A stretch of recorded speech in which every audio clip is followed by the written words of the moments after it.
Welcome. Thanks for joining us on a marriage Zoom call on this day after awesome Easter. I wanted to start out with quoting the marriage is what brings us together, but I decided not to do that. But if you have not seen Princess Bride, you should do yourself a favor and go watch that and see one of the greatest movies of all time.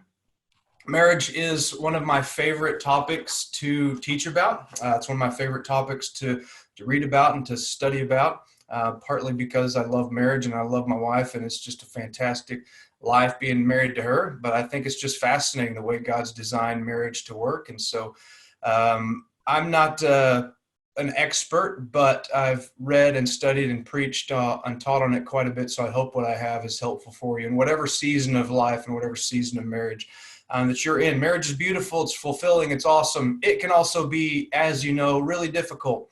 And I've jotted down some notes so that most experts would say these things tend to cause some of the greatest stress and greatest problems or put most tension on marriage. Listen to the list of things: sudden change, job and financial stress, homeschooling, no time alone, and also no time alone with your spouse with no kids, doing home projects. Do any of those things sound familiar? I think I basically just explained COVID-19, like the season that we're in. There is a lot of extra added stress on marriages. So we thought it would be timely and helpful to teach on some things that not just are true of marriage all the time, but hopefully they're very helpful and applicable to the season that we find ourselves in, because there's a lot of stress, a lot of extra time together. You throw in the mix some challenges with finances and jobs and children and homeschooling. It can be pretty stressful times on marriages. So hope this serves you well. We need not just teaching about marriage, but I think just people in general, myself included, desperately need gospel teaching on marriage. And I want to share a couple reasons why. And I'm going to spend some time tonight, really spend a lot of time laying a good foundation for some before we get into some practical things. One, because I think that's important to understand a lot of what the Bible teaches about marriage. And two, because as I got into this, I very quickly realized that we're probably going to be doing multiple different classes on marriage because there's so much to talk about. So I'm not going to cover all of the practical things that I've covered, but I will lay a big foundation that we can then teach multiple weeks on. So a few reasons why we need gospel teaching about marriage. Number one, marriage is a foundational building block to human society and human flourishing. And that has been the case really across every continent, all sorts of different languages and cultures. A huge reality in our world is that marriage has been a basic fundamental building block in every culture that has really ever been in existence on the planet. Healthy marriages mean healthier communities. Healthy marriages mean healthier nations. They mean healthier churches, even healthier economies. There's some statistics that prove that marriages across the board are a very strong and sturdy foundation that human society flourishes upon. Even in our society, honestly, even in our city or whatever city that you are tuning in from, you can track places where if marriage is broken, then kind of there goes the neighborhood. Like you can see economic problems, you can see problems with kids, everything else flows from when that basis of marriage erodes. A lot of things that have been built upon that crumble with it. So it's important that we understand gospel teaching about marriage because it's foundational. Number two, 95% of Americans will be married at some point in their life. So it means it's a least common denominator that a lot of us, this is something that we are going to find ourselves in. So if you're single, really good chance that you're going to get married. If you're married, 100% chance that you're going to get married. So it's important because a lot of people are going to deal with this. Number three, even though 95% of Americans will be married, we, by and large, Americans have not done a great job with marriage, especially over the last 40 years. Over the last 40 years, there has been just an incredibly dramatic increase in divorce and a decrease in people saying they're satisfied with marriage, a huge increase in in cohabitation before marriage, causing all sorts of problems. The numbers of people getting married in the U.S. are actually going down. So I think it's important that we speak into the culture that is still drawn to marriage, obviously, but can't seem to figure out how to do it well. And that's the culture that we're right in the middle of. So we need to talk about it. Number 4, the Bible is the central and the definitive book about marriages. I've read a ton of books on marriage. You probably have too. There's a lot of books about marriage. But the best one, the most definitive one, is the Bible. The Bible talks a lot about marriage. It contains the blueprints. Like the Bible would make the claim that marriage was God's idea. He's the one that designed it and orchestrated it and came up with the blueprints, and that's in the Bible. And so the Bible is very foundational for us. I'll read this from Genesis chapter 2. It's in your notes if you downloaded. Did we get that link in there, James? Yeah, I put the link to the notes. You may have to copy and paste that and put that in your window, but that's the link to the link to the notes is in the chat box. Okay, awesome. Thanks for doing that, James. So this is really page 1 or page 2 of your Bible. I mean, it starts out, boom, you've got page 1 talking about creation, and then marriage is right out of the gate. This is what the Word of God says. Therefore, a man shall leave his father and his mother.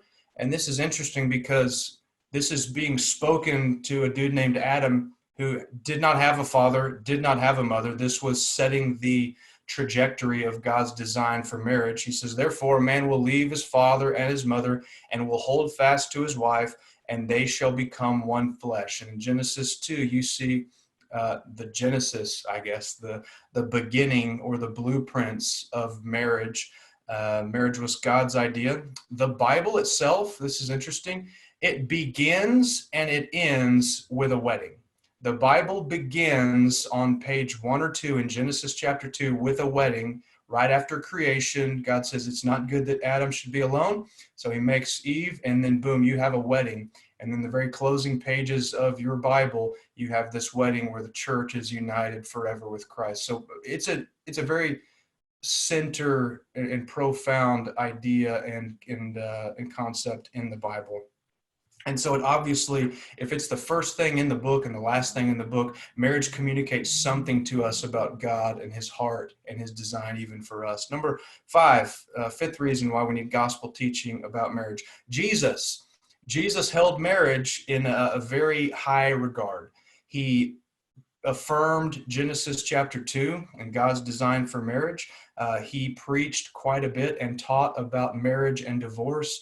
And his first public healing, or not healing, his first public miracle in John chapter 2 was at a wedding. And a lot of theologians will say that's Jesus putting his stamp of approval on marriage and on God's design for marriage, though he himself was not married. So I'll take a little aside, and I know there's probably not a lot of single folks on this call, or if they are, there are not a lot of people that feel like they're called to a lifetime of singleness. But as incredible and profound and powerful as marriage is, it doesn't complete a person. Case in point, Jesus Christ was single and he was fully pleasing to God.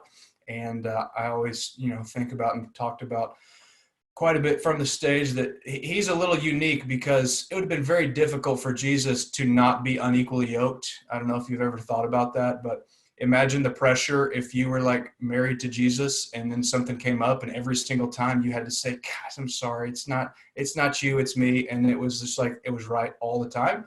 I won't get into that, but though Jesus was not married, he loved marriage, and he believed that it was a God-given thing for humanity. Number 6, reasons why we need gospel teaching about marriage. Marriage helps us understand the gospel.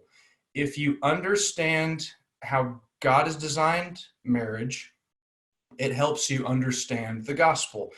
If we believe in a distorted view of what marriage is, it leads to a distorted belief in the gospel, which I would make the case our culture, by and large, has a very distorted picture of marriage. And so it is creating a very distorted image in people's minds and hearts about the gospel and how Jesus functions with his church and with sinners. So that's 6 reasons why I think we need some very constant and stout teaching, gospel-centered about marriage. So Again, I'm not claiming to be a complete expert. Here's a little bit of my resume and why I love teaching about this. I've been married for 13 years. I've preached about 40 weddings. I've done premarital counseling. Hannah and I have for about 60 different couples, which functionally means Hannah and I have done premarital counseling for ourselves about 60 times.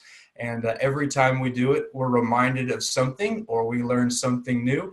And so I've read a lot of books, preached on it a lot, studied on it a lot. So obviously don't know everything, but I hope what I have is helpful for you tonight. Here's my goal.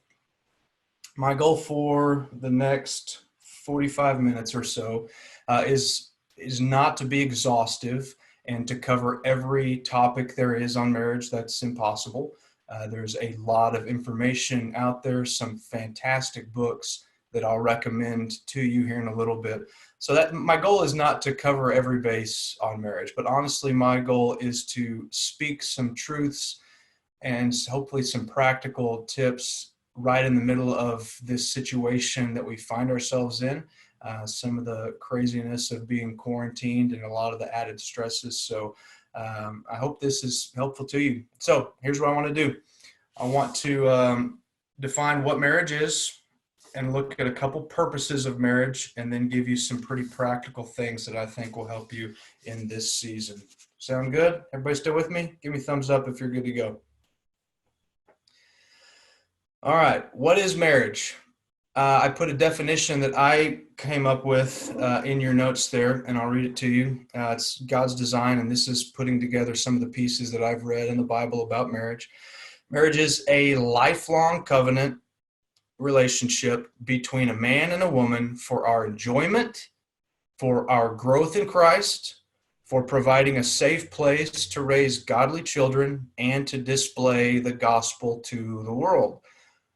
But those four things only happen when you follow God's blueprint for marriage. If we try to change the way marriage functions, then we lose those four things that marriage is accomplishing.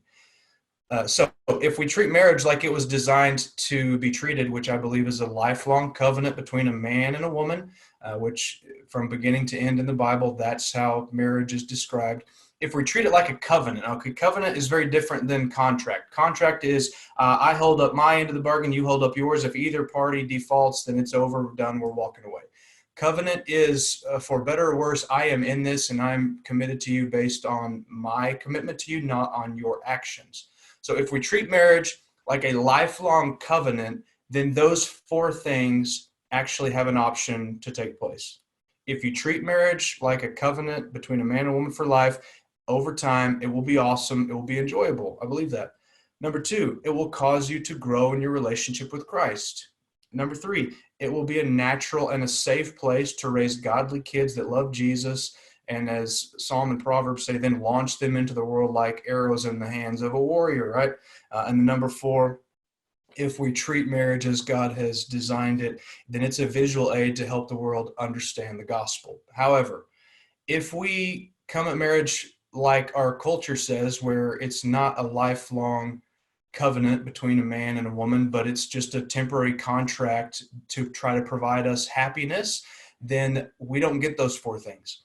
And you can see that if you track marriage in our culture, that as soon as marriage was redefined, all of the beauty and the giftings of it are slowly drifting away.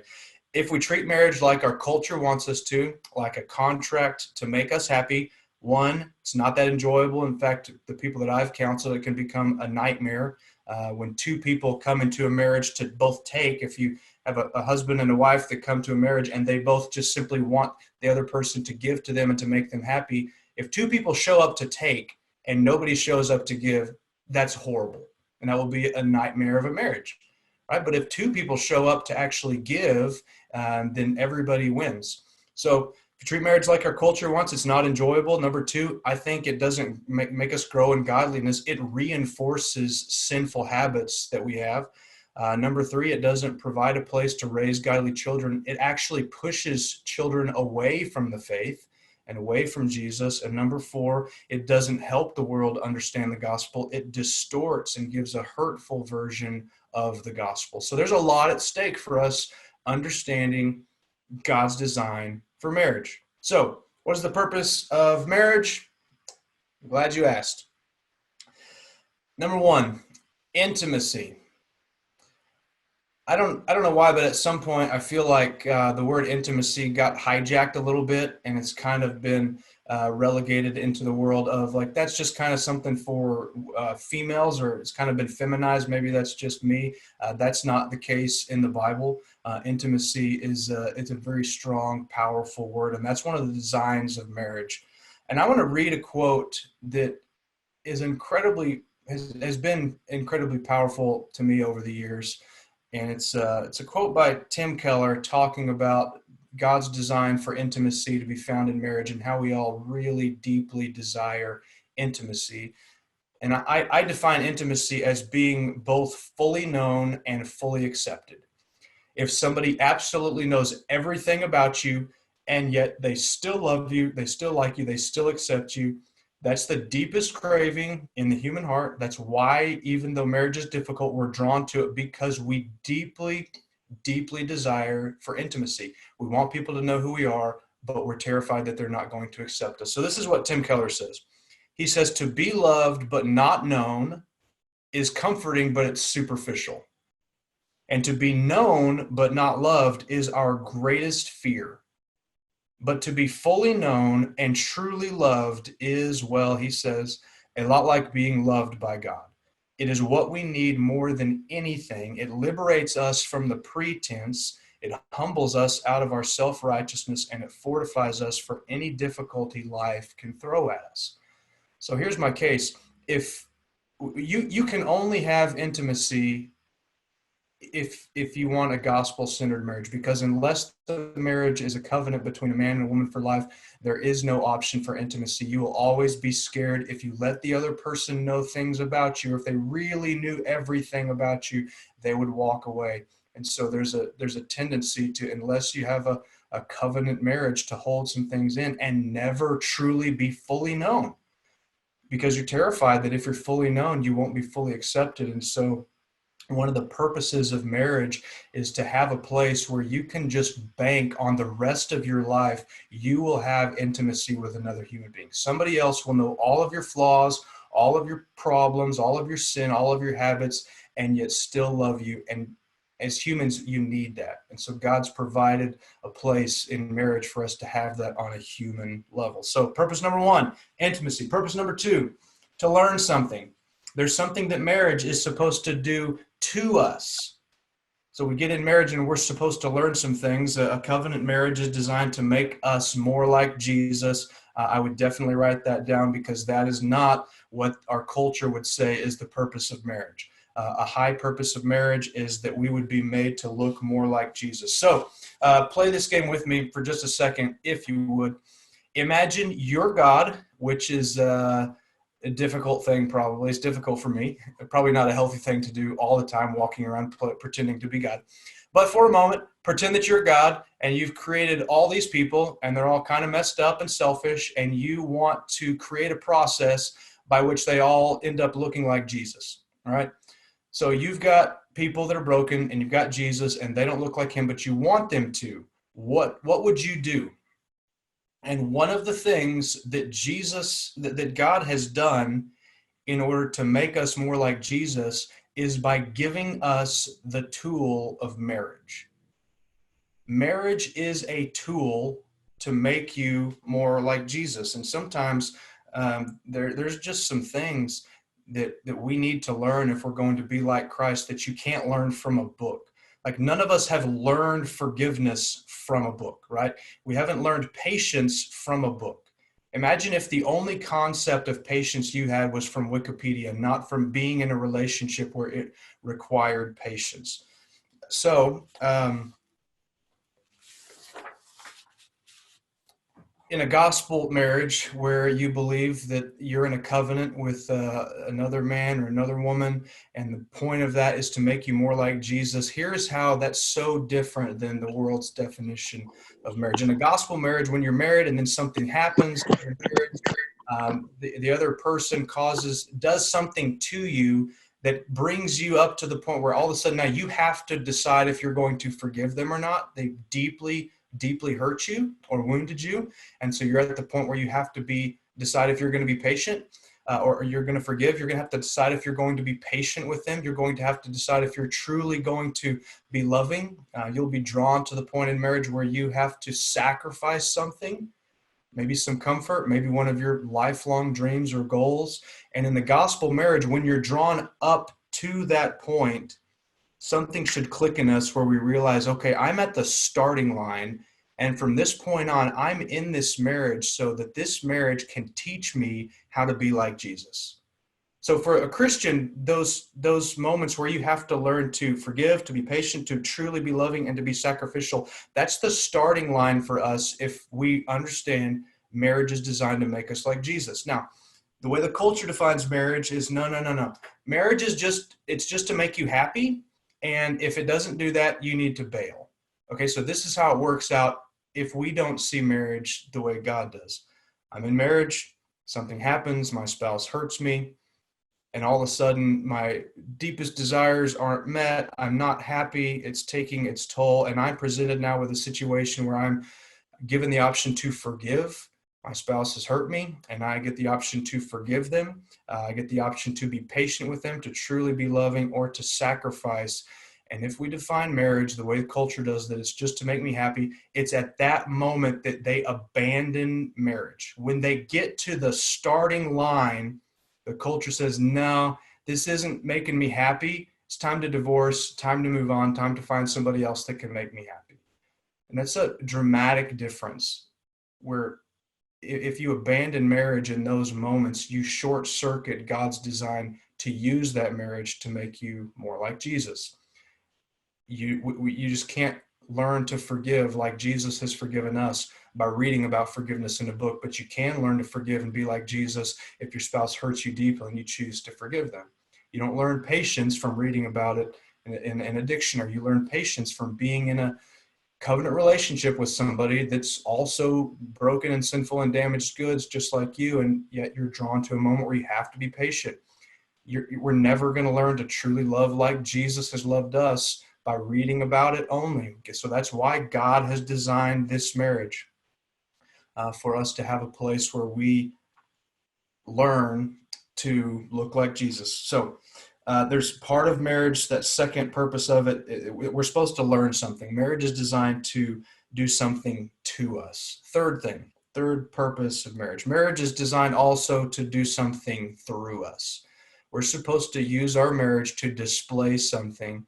And this is in my definition of marriage earlier, that marriage is for us to display the gospel to the world. Ephesians 5, which if you have not become very well acquainted with Ephesians 5, I would highly encourage you to. This is one of those just incredible fountains about marriage that you can drink from for 50 plus years.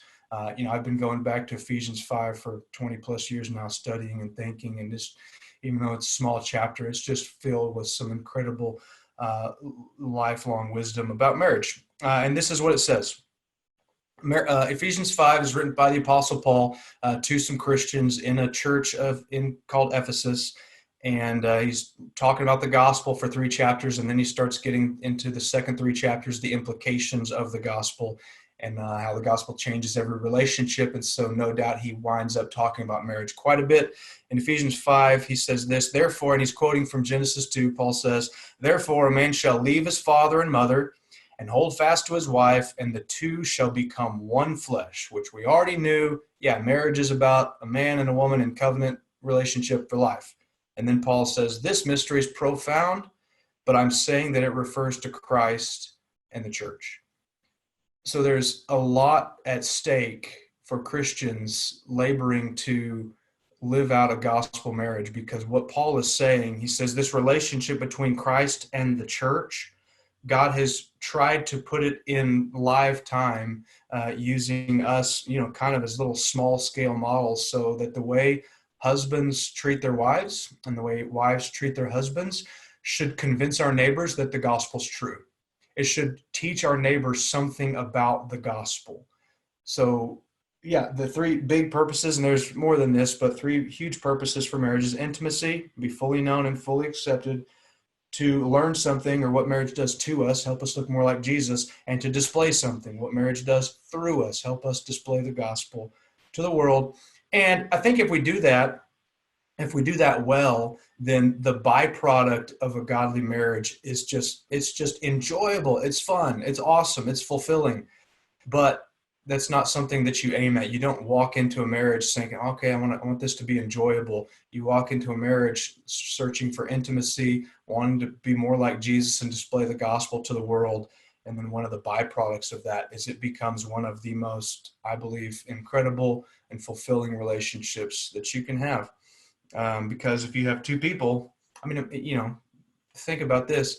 If you have two people that are committed for life, they've learned everything they can about the other person, and yet they still accept them.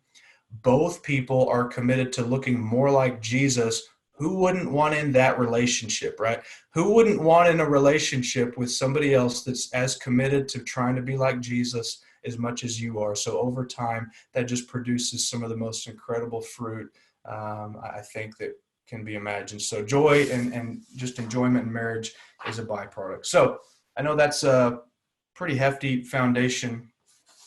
Now I want to get in real quick. I've got 4 just practical things that I think I hope will be super helpful for you in this season, whether you're engaged and thinking through what it looks like to be married, or you're married and you're a month deep in this homeschooling and COVID and all the stress that is taking place. So 4 things, helpful tips.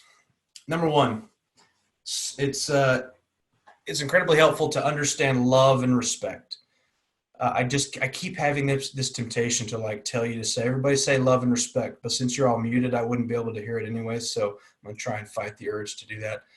I guess I could also say, if you were at the service yesterday, honk your horn, but I couldn't hear that either. So sorry, I'm done with my rant. Understand love and respect. At the end of Ephesians chapter 5, again, a spring, a well of information on marriage. Paul's talking to married folks in a church in Ephesus, and he says this, again, quoting Genesis 2, "Therefore, a man shall leave his father and mother and hold fast to his wife, and the two shall become one flesh. This mystery is profound, but I'm saying that it refers to Christ and the church." And then he adds this one sentence that, even though it's incredibly small, this is a small key that opens a huge treasure chest for marriage. He says, "However, let each one of you love his wife as himself, and let the wife see that she respects her husband." If you have a Bible open or a pen or pad or something, circle that, because that's going to be something that for the rest of your life you get to be a student of. It says, "Husbands, love your wives. Wives, respect your husbands." It nowhere in there does it command husbands to respect their wives, and it doesn't command wives to love their husbands. And that's not because those things are important. I think Paul's saying here, he's telling a husband and a wife to do what the other person needs most of all. Of all the premarital and marriage crisis counseling that I've done, this is probably the number one thing that comes up that causes division, or causes separation in marriage, or causes just strife and frustration. It's not understanding how this love and respect works out. So I think Paul's saying right there in that one sentence that men are wired for respect and women are wired for love. And I've got a lot of years of counseling with people that back that up, in 13 years of marriage, that would say, yeah, that's definitely the case in our marriage, that I'm wired much more for respect, and Hannah is wired much more for love. The problem that happens, and gosh, if you've been married more than a week, I'm guessing you're going to give a hearty amen, at least in your mind. The problem is that we tend to give what we need. So you've got a bunch of dudes in marriage that are just trying their best not to disrespect their wives, while she's over there just crumbling because she doesn't feel like she's being loved. And you've got a bunch of wives that are really, really, really trying to show affection and love for their husband, and inadvertently disrespecting him. And so he feels disrespected and she's confused. Give me a nod if this has ever been a conversation in your house. One of you? Oh, God. gosh. All right. Well, I don't have any other notes, so I'm going to keep talking about this. No, I mean, it's truly the case. Like, men are wired to need respect, and so they try to give respect. And in doing that, it's really easy for your wives to not feel loved. I mean, I remember the first year that Hannah and I were married. We said "I love you" at the wedding, and then she kept saying it. Every 5 minutes she'd be like, "I love you." And I'm like, "Yeah, yeah, no, I know, I love you too."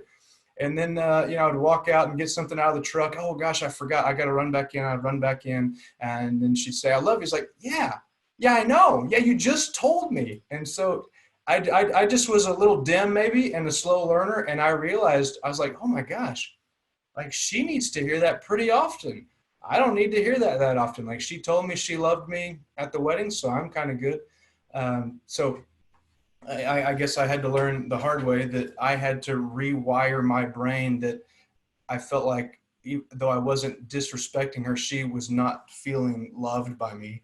So husbands are commanded in here to love your wives. So here's my gut feeling is I think most of the time when husbands do something that causes their wives to feel like they're not loved or they're not cherished, a lot of times the husband is unaware of that. He's shocked. And so wives need to get really good at explaining when they do not feel loved or do not feel cherished, or what their husband does that makes them feel unloved or uncherished, because we just don't know, right? Just don't give us a whole lot of credit. Don't think that a lot of times it was done on purpose.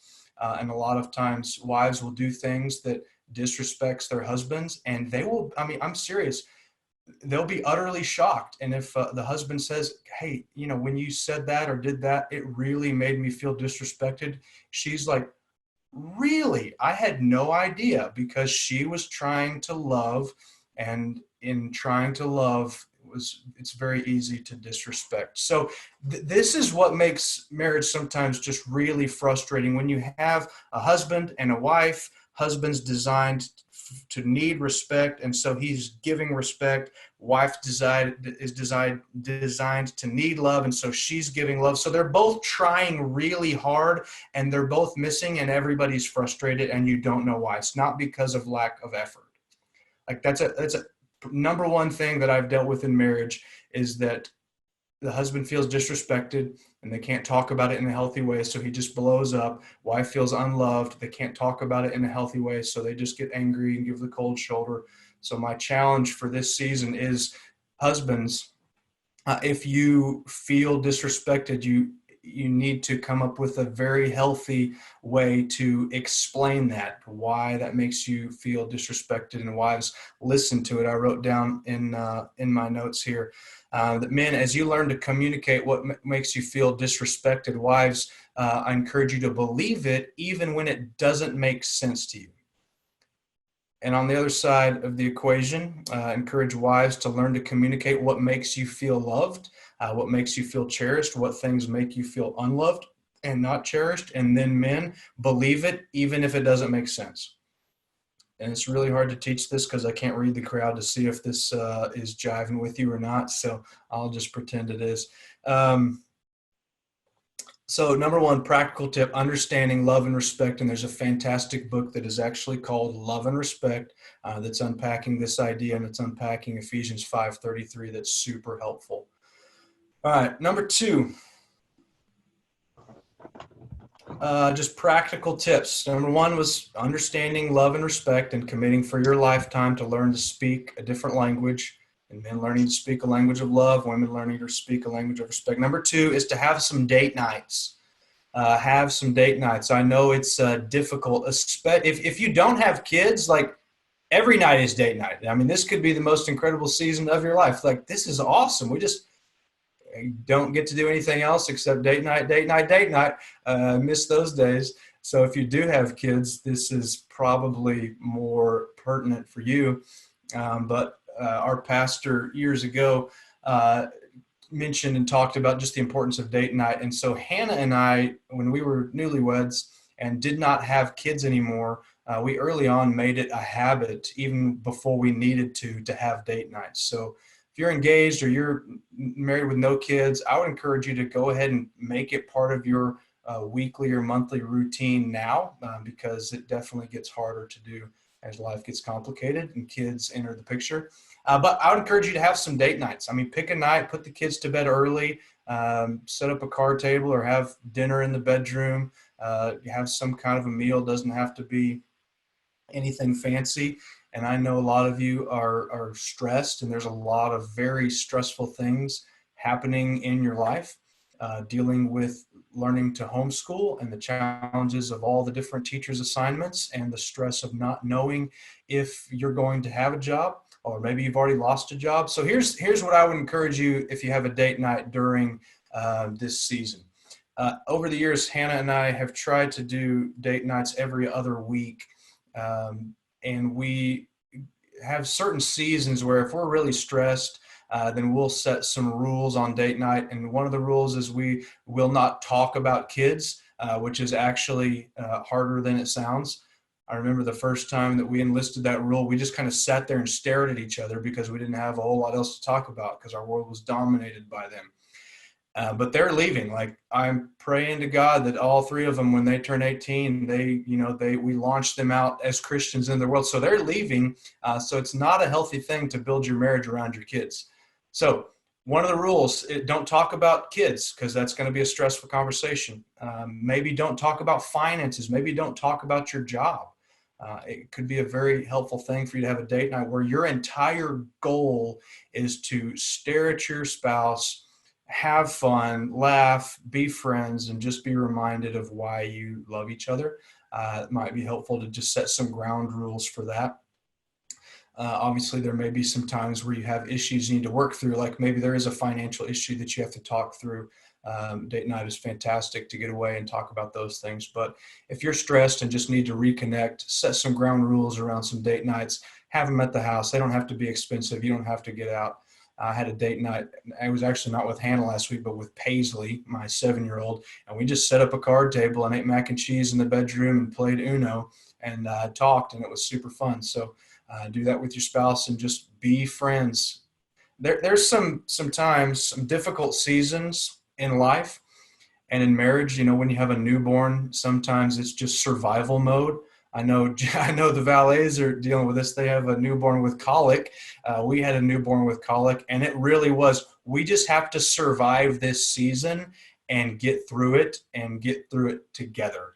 So for some of you, that may be part of this season. Like, it's survival mode. Like, we just have to stay together, and you don't have to fix all the financial problems. Just have a date night, laugh, play cards, have some wine, drink, have some dinner, play strip poker. If you're married, whatever it is, just have a good time, be friends, enjoy marriage. That's number 2, have some date nights. Number 3, walk with Jesus. Hopefully that is not a huge surprise that I would encourage you to do that. And here's the reason why. There's a lot of ingredients that you need for a awesome and a healthy marriage. And all of those ingredients, I could sit any one of you down in an empty room with a blank sheet of paper and a pen and say, hey, what do you think? What ingredients do you think would be necessary for each person to have for you to have an awesome marriage? And you would probably write all these down. And they just happen to be the fruit of the Spirit. That if you spend time with Jesus and the Holy Spirit is filling you up and you're walking in the Spirit, it produces the things everyone needs for an awesome marriage. I will read them to you. Galatians chapter 5, and if you go to Redeemer, we're in Galatians, so we're going to be getting to this here in a few weeks. But this is Galatians 5. Paul says, but the fruit of the Spirit, which means grows from, right? If you have the Holy Spirit and you're walking with Jesus, then these things grow out of our heart. But the fruit of the Spirit is love, joy, peace, patience, kindness, goodness, faithfulness, gentleness, and self-control. And each one of those things are on a continuum. They have an opposite vice. If those are all virtues, they each have an opposite vice, that when you're not walking with Jesus, you tend towards those vices, and those vices tend to wreck marriages. So if you want a good, awesome, healthy marriage, walk with Jesus, be filled with the Spirit. And if you are, it produces those things that make a healthy marriage. And if you have two people that walk with Jesus and consistently are being filled with the Spirit and have those traits and have that fruit in their lives, I mean, you can see how a lifetime of following Jesus and being married can, I think, truly be heaven on earth. I mean, if you believe what Paul said in Ephesians 5, that marriage is a picture of the gospel on earth, then the more you understand and walk the way God wants you to, the more marriage is like heaven. I honestly believe that. Conversely, if you're not walking with Jesus, marriage can very much be like hell. So you want to make sure if you walk with Jesus, the Holy Spirit produces those things in you.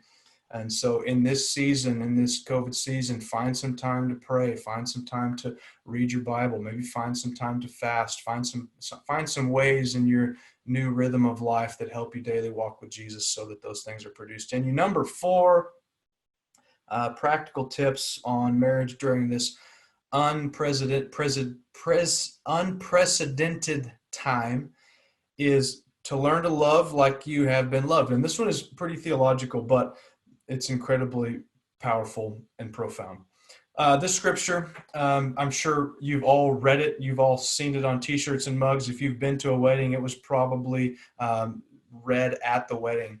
This is the Apostle Paul talking about love in 1 Corinthians chapter 13. And he didn't write this about weddings. This wasn't written about marriage. This was just written about Christians. This is a challenge for Christians to love. So although it was not written about marriage, it sure works in marriage. So I want to read just how Paul describes what Christian love should be like. And my proposition is that you can only love like this if you are utterly convinced that you have already been loved like this by God. So Paul says, if I speak in the tongue of men and angels, but I have not love, I'm a noisy gong or a clanging cymbal. If I have prophetic powers and understand all mysteries and all knowledge, and if I have all faith so as to remove mountains, but if I have not love, I am nothing. If I give away all that I have, and if I deliver up my body to be burned, but if I have not love, I gain nothing. And then some of the most beautiful, powerful, incredible words that have ever been penned. Love is patient and kind. Love does not envy or boast. It is not arrogant or rude. It does not insist on its own way. It is not irritable or resentful. It does not rejoice at wrongdoing, but rejoices with the truth. Love, and listen to verse 7 and 8. Like, this is impossible. This is impossible to do to some other human being unless you are utterly convinced God has treated you this way. All right, I will make the case. Unless you truly believe that God has done these for you, your well is not deep enough to be able to do this with another human being. He says, love bears all things. Love believes all things. Love hopes all things. Love endures all things. Love never fails. So if you want a healthy marriage that's never going to fail, the only way that you get there is by loving like that. And the only way, I'm convinced, the only way that you can love somebody else like that is if you have been convinced that Jesus has loved you like that. If you have been convinced that Jesus has bared all things, that he has forgiven all things, that the depth of his patience and forgiveness and sacrifice and love for you is infinite, that's the only way that you can turn around and offer that to someone else. So number 4, learn to love like you have been loved. And Jesus teaches on this quite a bit. You know, if in your marriage you're struggling with one of those things, you're struggling to be patient with your spouse, you're struggling to be loving with your spouse, you're struggling to forgive your spouse for what they have done. Jesus always would spin that on people. If people were struggling to forgive somebody else, then he would spin it back and say, hey, this is how God forgave you. Please don't forget that, because that's going to allow you to forgive them. So be a good student of how the gospel has worked out in your life and how God has loved you. So learn to love like you have been loved. Before I jump in and rattle off some recommended books for you, I'll encourage you to throw some questions or comments in the chat box so that after I read through these books, we can start tackling some of those. I haven't seen those. Maybe you've already done that. All right. So you've got the notes from what James posted there. Then you've got a list of these, but I'll walk through them anyway. Number one, The Meaning of Marriage. That is Tim Keller, and that is an unbelievable, fantastic book. It's both very theological and very practical. Highly recommend that. Number two, Sacred Marriage by a man named Gary Thomas. That's one of the books that Hannah and I read 14 years ago when we were doing our premarital counseling, and I remember it just reshaped my categories for what God's design for marriage is. The basic premise of that book is that marriage was not designed to make you happy, but to make you holy. Oh, and by the way, a byproduct is happiness. So fantastic book, Sacred Marriage, if you want to dive more into the purpose of that. Catching Foxes. I believe it's John Henderson that wrote Catching Foxes. There's in the Old Testament, the Philistines, and if you read about Samson, this is actually part of the story of Samson, that if you had an enemy, what you would do is you'd catch these foxes and they would tie something that was on fire and burning on these foxes' tails and then turn them loose to run through the vineyards and the fields, and then they would burn down their enemies' crops, basically. And so the point is, there's some really small things that can do some huge damage, and that's what that book is about, catching foxes before they ruin the vineyards. I believe Song of Solomon talks about that as well. And really practical, like small things in marriage that can really cause some problems. So Catching Foxes. Number four, The 5 Love Languages. Super profound if you use it right. I'm sure most of you are familiar, at least on the surface, with the 5 love languages. That's similar to love and respect, that it's good to understand your love language, because whatever you desire and however you feel loved is generally how you try and show love. The only problem if you're trying to show love to someone that receives it in a different way. So that's really helpful to understand how your spouse feels loved and how you can help serve them that way. Number 5, His Needs, Her Needs. A lot of overlap in His Needs, Her Needs, and the 7th book on this list, Love and Respect. Just talking about what men need, what women need, and reading that, super helpful. Number 6, for those of you that aren't married, really highly encourage you to read this book, Saving Your Marriage Before It Starts. Even if you're not even dating anybody or engaged, some of these books are fantastic books to learn about marriage and about the heart of God. And number 7, Love and Respect. Highly encourage you to read that book as well. So there's 7. There's a lot more. I'm sure you could all recommend some other fantastic books, but thought I'd give you some place to start. All right.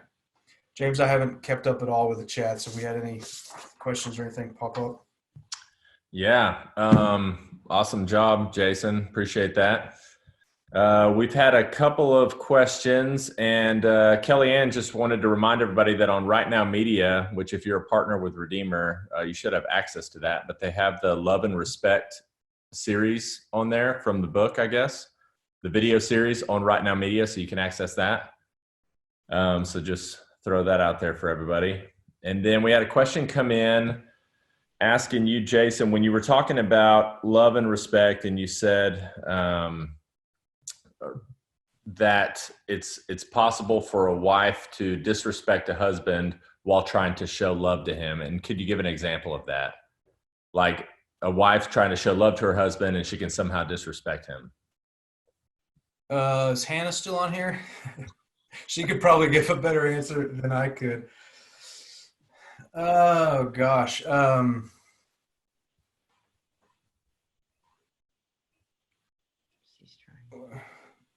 I have to scroll through. Seriously though, is Hannah on here? She is, yeah. On my screen, she's right underneath you. I don't know where she's at on your screen. Hannah, if you have an example, unmute yourself and jump in. But guys, there's a million little ways that can play out. The only thing I can think of was a real little way, but every time Jason would leave the house, I would tell him to be careful. Do you know what I'm talking about, Jason? And I'd say, be careful, be careful. And he'd come back and I'd say, he'd go on a trip, be careful, please be careful. Don't do something. Remember, I'm here waiting for you. And it came from this place of probably a little anxiety, but mostly love. Like, I love you, so I need you to be careful. And Jason felt like I was treating him like a child. I'm careful all the time, you know? So that's all one I can think of right now. Like, I thought I was showing how much I loved him and cared for him by reminding him that I wanted him to be careful. But in his mind, I was just kind of undermining him and saying, you don't know what you're doing. You need to be careful, you child. I think a big one is if a wife either second guesses or questions a decision that has been made in public, that can feel very disrespectful. And a lot of times the wife is like, I'm just, trying to talk about it and had some questions. And I'm not saying that the action was right or wrong. I'm just saying it's very easy for those things to make somebody feel disrespected. Most of those things are small things that happen in public, I would guess. Yeah, I'm sorry I don't have a better practical. No, it makes sense. But makes sense. The other question, there was a question about how often you recommend date nights. You may have answered that when you were talking. Yeah, as often as you can. I think the more crazy life gets, and if you have children, then the more necessary that they are. So, it's hard to put because there's less time for you to connect one-on-one. And if you're not connecting one-on-one, that means you need to have a date night, I think, to just stay connected. If every connection has to, between a husband and a wife, has to do with kids, then you've got to have some time. So the busier life gets, the more stressful life gets, the more kids come into the picture, I think the more necessary it is. But I mean, the short answer is anytime you need it, like anytime that you feel you are drifting apart in any way and just haven't had time to reconnect and remember that you're friends and that you love each other, I think that's definitely necessary. But yeah, Hannah and I have tried to make it a bi-weekly routine, and that can get expensive. So what we've done, we did this quite a few years ago. Gosh, Hannah, when did we start doing that with the Davids? 9 years ago, probably. So, we were barely making it, barely surviving on a college pastor salary and had kids. And so we didn't have a whole lot of money to go out and eat or to pay for babysitters. And good grief, if you've paid for babysitters in Midland, it's insane. So what we did is we got another family in the church, and we do this now here at Redeemer. So Chase and Jesse Boss, that I think are on this call, we do what we call baby swap with them. So every single Wednesday night on our calendar is date night. And so one week we will watch their kids and they will go out on a date. And the next week they watch our kids and we go out on a date. So it's on the calendar. It's every week. It's free babysitting. We get creative to really save some money that we don't, go out and drop a bunch of money on dinner every time. So if you're looking, I'd highly recommend that because it forces you to make it consistent on the calendar. Because when we don't do that, Hannah will basically tell me, hey, I think we need to go on a date. I'm like, yeah, we just had one. And I'll start looking. It's like, oh gosh, that was 4 months ago. So it's a really good thing to make it consistent. I think, 2 or 3 a month would be a good goal, I would say. Awesome. We had another question. Do you have any advice for really single people? And so I don't know what direction that's going. Maybe single people who are looking to date, or on the other hand, single people who are looking for contentment with singleness. I don't know. Any advice? Well, I'd be really interested in what their definition of really, like, what's the difference in single and really single? Yeah. Let me tease this one out for a little bit. So like you are, and I have to say this because it has to offset. I've just spent an hour talking about how awesome and important marriage is, but you are completed at the altar of Christ, not at the altar of marriage. So there's nothing in marriage that like completes you as a human being. And there's a really high calling actually placed in the Bible on singleness. I mean, the two most impactful human beings that have ever walked the planet are Jesus and the Apostle Paul, and both of them were single, right? So I think there is a and I don't even know if this is what the question is asking, but there is a calling that God gives people that is a calling to singleness. I think that is a very small number of people that are actually called to that one can be content with that, and two can be sexually pure with that. Because if you can't be sexually pure single, then the Bible would say if you burn with passion, then you need to get married. So, if you struggle with being content that way or with sexual sin, then I think that's, probably means you're not called towards singleness. So I do want to say there is such a thing as a gift from God to be single. And Paul talks about in Corinthians being able to be single-minded, fully devoted to Jesus and the church. So that's that side. The other side is if you're very single and want to get married, then I think you're in a good place right now, because hopefully this means that you're connected to a church.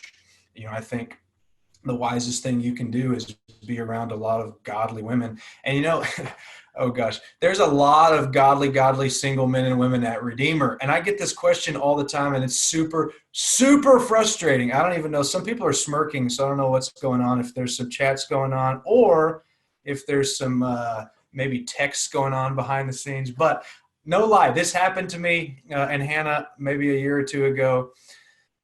We had a whole bunch of people in our house for dinner, and they were all single dudes, and they were all saying, oh gosh, there's just no awesome single godly girls at Redeemer. And the very next night at the same table in our same house, we had this huge dinner with a whole bunch of young single godly women. I was like, dadgummit, they all exist. They're all here. They just don't know each other. So one, if you're single, know that there's some other single folks out there. I get it. There's a temptation to walk into a service at Redeemer and think, oh my gosh, everybody here is married with kids. Not true. Not true. I bet we've got upwards of 100 young singles that are young and single. That's a little redundant. So one, put yourself in a place where you're going to meet some godly people. I think being a part of a church is the best place to do that. The odds of you finding somebody godly in an ungodly place is slim to none. So number one, start with being around godly people. Number two, this is for the dudes really mainly, I guess would apply to anybody, is ask somebody out, not just for the sake of going out, but do not hesitate I guess, to take some initiative and to take the first step and to throw yourself out there. I would also say spend your time trying to become the person that you want to marry. If you want to marry a godly person, spend your time trying to be a godly person. If you want somebody that's committed to the church, then commit your life to serving the church, because that person that's out there, they're looking for somebody like them.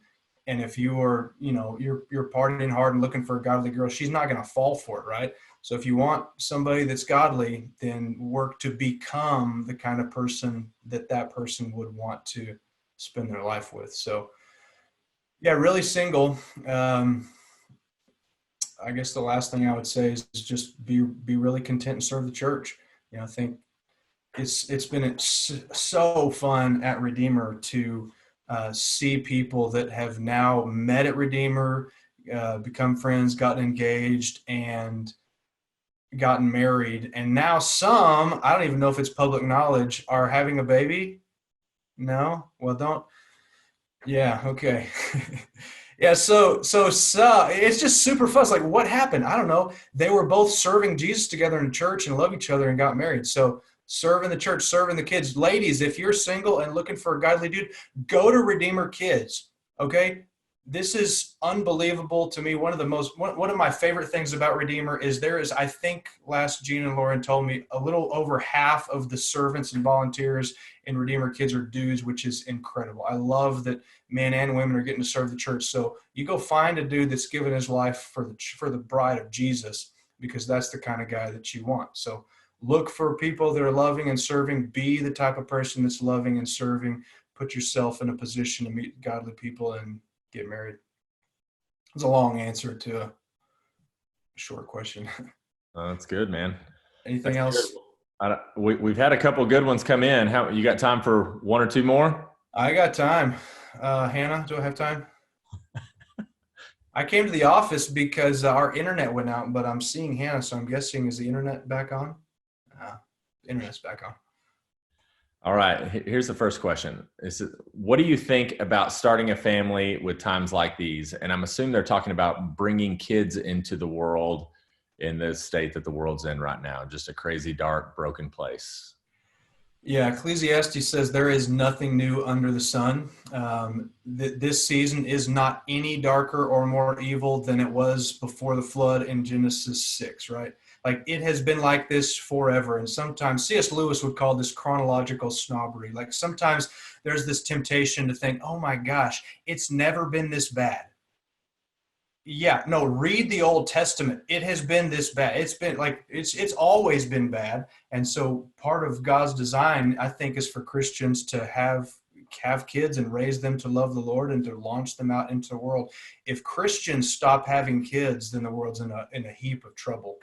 So I think it's a very normal thing for Christians that get married to want to have kids. I understand, maybe this is part of the question, but the fear in trying to navigate just the evil and the challenges of a broken world. I mean, I feel that all the time with my kids getting older, thinking, man, I mean, even with what's taking place with technology and just the threats that technology poses for our kids, that we actually have a Zoom call coming up soon, hopefully for this. But I'm terrified in one sense, but I'm like, you know what? The Holy Spirit, he can take care of them. And so I think it's a good and right thing to have kids and train them to love Jesus and turn them loose on the world until Jesus comes back. That's my short answer. Great question. I mean, I feel that, man, it's difficult. It really puts the weight on parents to disciple their kids. Yeah. Wait a minute. Did they announce it? Good word. It's blowing up the chat, man. It's blowing up the chat. Uh-oh. Okay. Hannah, had I told you that yet? Oh, okay. This is what I get in trouble for. This is what makes Hannah feel unloved, when I know things and I forget to tell her, like y'all are all witnessing right now. So congratulations to y'all runkies on little Jason Runke. I'm so excited. Awesome. Congratulations, guys. Okay, we can end with this question. Last question has come in twice from two separate people. Basically, the question is this: what does the Bible say about when a couple gets married, assuming that they're both believers, and then as they get into the marriage and live married life for a while, one of the spouses no longer believes that it's a covenant and is no longer following Jesus with their life?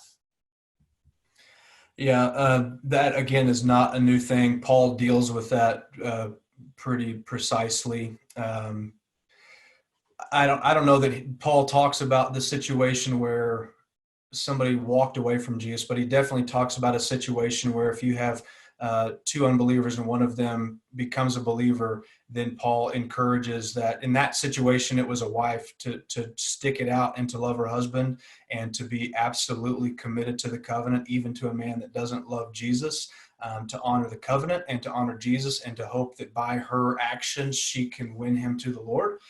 So that's one half of the situation, is I would say, do your best to love them and serve them like Jesus.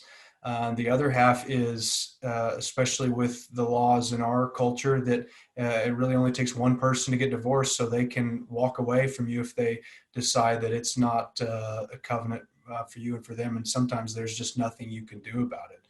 And so if there's nothing you can do about it, you just reach out and ask, I think, for help. Ask us, ask the church if there's anything that we can do for you to love you or to serve you. But I think until that happens, your job by Jesus himself would be to love and to serve them in hopes that that might be something that brings them to the gospel. That's a really tough situation to be in.